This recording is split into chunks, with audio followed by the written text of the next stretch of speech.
Og her ser vi Mads, der laver en biceps syreøvelse.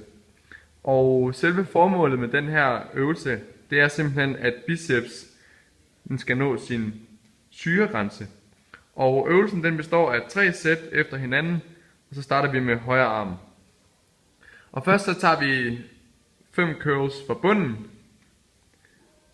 Herefter så tager vi 5 curls fra toppen.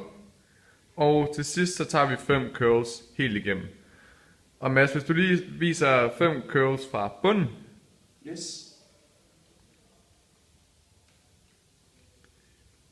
4, 5 og 5 fra toppen.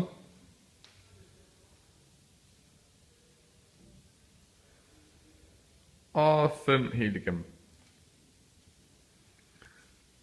Og så er det vigtigt at sige, at efter han har taget 5 her helt igennem, så skal vi skifte over til venstre arm.